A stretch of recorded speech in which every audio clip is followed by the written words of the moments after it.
जालना शहरामध्ये नक्कीच विकासाचे कामं होत आहेत। मी इथं उभा आहे जालना शहरातील भावसार गल्ली, ज्याला म्हणतात, कुणी चाटे गल्ली म्हणतो। माझ्या पाठीमागं आहे टांगा स्टँड आणि इकडं हा जो रस्ता जातो हा बडी सडक आरपी रोड जेएस कॉलेजकडे जाणारा रस्ता आहे। नेमकं त्या रस्त्याचं सिमेंट कॉन्क्रीटचं काम झालेलं आहे। मित्र, शासन, सरकार, आपले प्रतिनिधी हे भरपूर काम करत असतात, पण मानसिकता पाहिजे सामान्य नागरिकांची।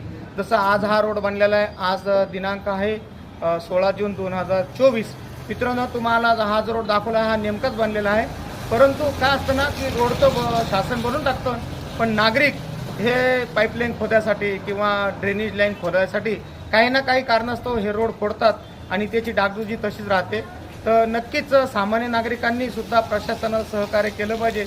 शासन जे नवीन रोड तयार करत आहे त्याची नक्कीच आपण डागडुजी ठेवली पाहिजे आणि आपण त्या रोडकडे नक्कीच लक्ष दिलं पाहिजे।